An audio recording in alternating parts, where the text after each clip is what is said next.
The third most common misconception is Muslims are terrorists. Ilaalchi dogongoraa baramaan kasadaffaa jecha Muslimoonni Shoororkeeysitoota jedhudha. 9/11 itti aanee haleellaa boombii London ka Juulaay 7 ta'e. Akkasuma yeroo tanarraa kaasee haasawaa barame tokkotu jira. Kunis all Muslims are not terrorists, but all terrorists are Muslims. Takkaa'u Muslimoonni hundi Shoororkeeysitoota miti. Garuu Shoororkeeysitoonni hundi Muslimoota jecha jedhutu irra deddeebi'ama. Haasawni akkanaa kun miidiyaalee irra baramaa ta'utu waa'ee kanarraa barumsa mata duree is terrorism and Muslim monopoly jedhu takkaa'u shoororkummaan gulantaa Muslimootaati jedhu akkaan godhuuf na kakaase. Yeroon inni amma qabutu waa'ee mata duree shoororkummaan gulantaa Muslimootaati jedhu kanarraa babal'isee akkaan haasawunaaf hin geessu. Garuu Peace TV irratti yookiin ammoo weebsaayitii teenyarra ilaaluu ni dandeessan. Miidiyaarraa akka hubannetti yeroo hedduu nama dhuunfaa tokko kanuma dalagaa wal fakkaatu dalageef moggaasni yookiin maqaan garagaraa lama namuma saniif akka kennamu ni agarra. Fakkeenyaaf waggaa 60 dura lammiilee Indiyaa hedduutu bilisummaa biyya isaaniitiif lolaa ture. Ummatuma kanaani mootummaan Ingiliziis Shoororkeeysitoota jedhee yaamaa ture. Garuu nuti warri Indiyaa ummata kanneen bilisa baastota keenya yookiin murtii guutuu warra biyya fi jaalatu jennee yaamna.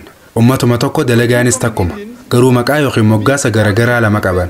Yoo ilaalcha akka mootummaa Ingiliz, mootummaan Ingiliz Indiyaa bulchuuf mirga guutuu qabdi jedhu walii galtan, ummata kana Shoororkeeysitoota jettanii yaamuu qabdan.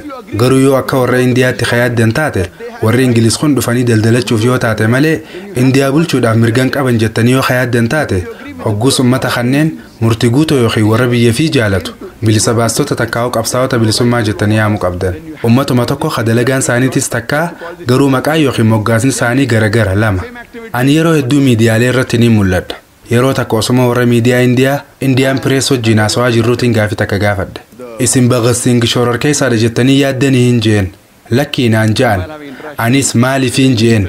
Hogguu miidiyaalee warra lixaa Bhagat Shoororkeessaadha ja'an isin lakkii inni Shoororkeessaa miti jettan. Maaliifi sababni isaa hundee seenaa walabummaa Indiyaa waan beeytaniif. Anilleen Bhagat akka Shoororkeessaan ta'e ni beeka. Garuu miidiyummaa warra lixaa Bhagat Shoororkeessaadha jedhu kun arraantan hogguu Muslimootaan Shoororkeeysitoota ja'an kana ammoo isin amantanii fudhattan. Dubbii tana qorattanii ilaaltanii hogguun je'uun isaan hundinuu qoflu eegalan.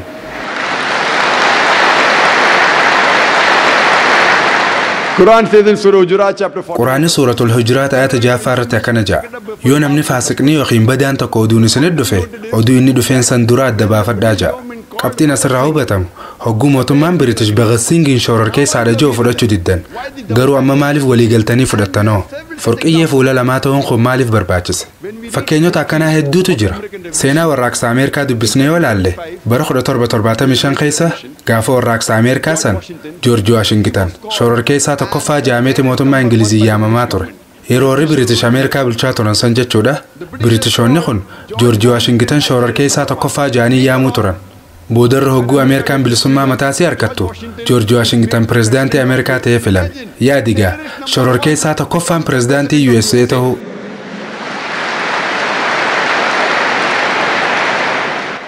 Eegas booda pirezidaantota isa boodaan dhufan cufaafuu George Bushis dabalatee abbaa kiristinnaa isaatu ta'eef jechuudha. Ammaas fakkeenyota biraa akkanaa hedduu argachuu dandeessan. Akka fakkeenya biraatti Nelson Mandeellaa. Nelson Mandeellaan gadaawwan hedduu dura gaafa South Africa mootummaa apartaayidii uummata adiitiin bulaa turte san qabamee Robben Island takkaa'u iddoo Icelanditti waggaa 25 olii fidhamee ture. Mootummaa apartaayidii uummata adii kanaanis Nelson Mandeellaan Shoororkeessaa tokkoffaa jaamee yaamamuu ture. Boodarratti wayita South Afrikaan bilisummaa si harkattee mootummaa apartaayidii uummata adii kanaas firraa fangolchanii Nelson Mandeellaanis gallakkifame booda Nobel Peace Prize takkaa'u badhaasa Noobeelii kana ga'ee harkachuu danda'ee jira. Yaadigaa Shoororkeessaan akka addunyaa sadarkaa tokkoffaarra jiru hogguu badhaasa Noobeelii kana ga'ee harkatu. Inni waan duraan nama hamaa ture boodarratti ammoo nama gaarii ta'eef osoo hin tahin dalaguma duraan Shoororkeessaadha jedhamee itti yaamamuu ture sanii fi waggaa 30 boodallee deebi'ee Nobel Peace Prize badhaasa Noobel kana ga'ee harkachuu danda'e. Tanaafuu asirraa wanti hubannu namnummaan fedhe kataayitaarra jiru tokko yoo maquma fedhe nama tokkoof moggaase maqaan san nama sanirra maxxanee hafa jechuudha. Kana hundaaf sababni miidiyaadha. Miidiyaan humna jabduu qaba. Akkaan yaadutti meeshaa waraanaa jabduu yeroo ammaa akkaan barbaachistu miidiyaadha. Miidiyaan gurraacha adii jijjiiruu danda'a. Guyyaa salkanitti goota dhugaan deemu nama sharriin deemutti nama sharriin deemus goota jijjiiruu danda'a. Tun dalagaa miidiyaati. Wanti nama gaddisiisu garuu nuti Muslimoonni gama miidiyaa kanaan akkaanii duubatti hafnee jirra.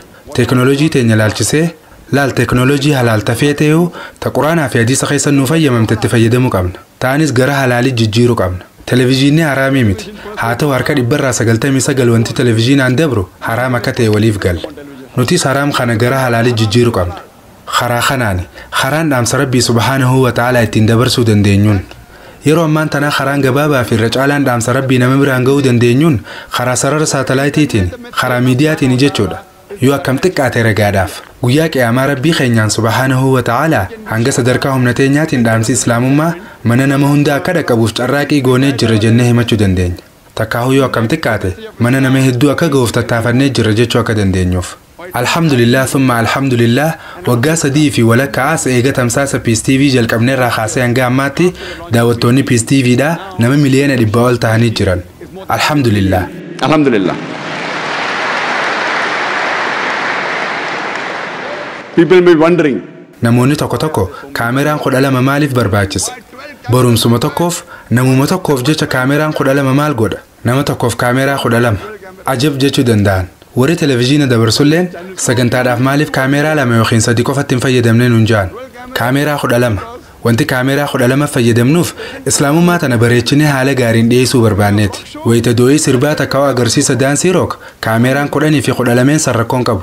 Garuu hogguu daa'in tokko barumsa kannu ammoo maaliif kaameraa 2 qofa taa'oo? I give the lecture by only 2 cameras.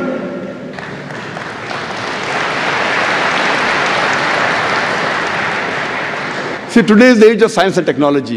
Laali yeroon ammaan tanaa bara saayinsii fi teknooloojiiti. Yeroo dargaggoota hawwachuudhaan ifitti harkisnee akka fudhatu goonu. Yoo dargaggoota hawwattee fudhachiisuu barbaadde, miidiyaan dargaggoota keenya karaa dogongoraa isaan oofaa jira. Nutis miidiyuma akkasii sanii fayyadamnee dargaggoota keenya karaa sirrii deebisuu qabna. Karaa dogongoraarraa gara karaa qaceelaatti isaan fiduu qabna. Na'amanaa akkuma beeynutti irra hedduun miidiyaa haraam ta'uu waliif galla. Garuu hanga seera shari'aan cabsinetti akkasumas quraanaa fi hadiisaan faalleessinetti miidiyaa kana tajaajila Islaamummaa babal'isuutiif itti fayyadamuu ni dandeenya. Ilaalchi dogongoraa afraffaan kasammuu warra Musliman ta'inii keessa jiru dubbii Islaamummaan seefiin babal'atte jettuudha. Islam was spread by the sword.